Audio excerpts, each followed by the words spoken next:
G'day and welcome to this video series chatting about all things evidence-based library and information practice. Today I'd like to tackle a challenge that I often see in professional practice with implementing the EBLIP process. And it's kind of like a chicken or the egg scenario. Which comes first, the evidence or the question? We come into evidence in a variety of different ways in our day-to-day professional practice. Some of these ways are passive, so these are encountering evidence or serendipitous evidence. It may be some feedback from a colleague in the corridor or an observation that you've made in a library space.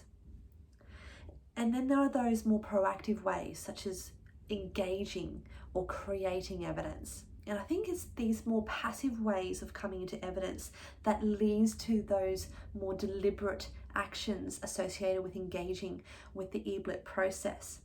This often happens when we run into a decision that needs to be made, or an opportunity to improve a service or practice, or simply leading to a question about the way something is done.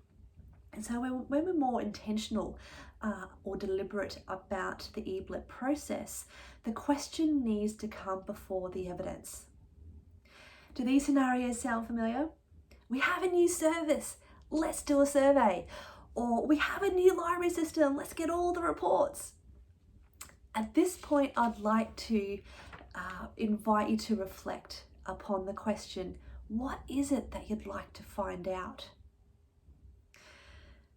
I often see evidence gathering coming before the purpose, and the purpose being a bit of an afterthought. So after feedback surveys have been completed and handed in, either some of the evidence is discarded when it comes to reporting on that service or program to either to a key stakeholder, that sometimes it doesn't fit, or that the evidence that was gathered is somehow molded and shaped to make it sound like it was fit for purpose. And so this, I think, wastes time, and it wastes an opportunity to gather the right and better evidence.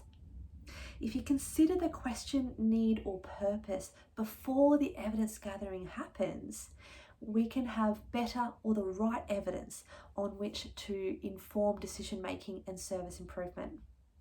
Until next time, take care. Cheers.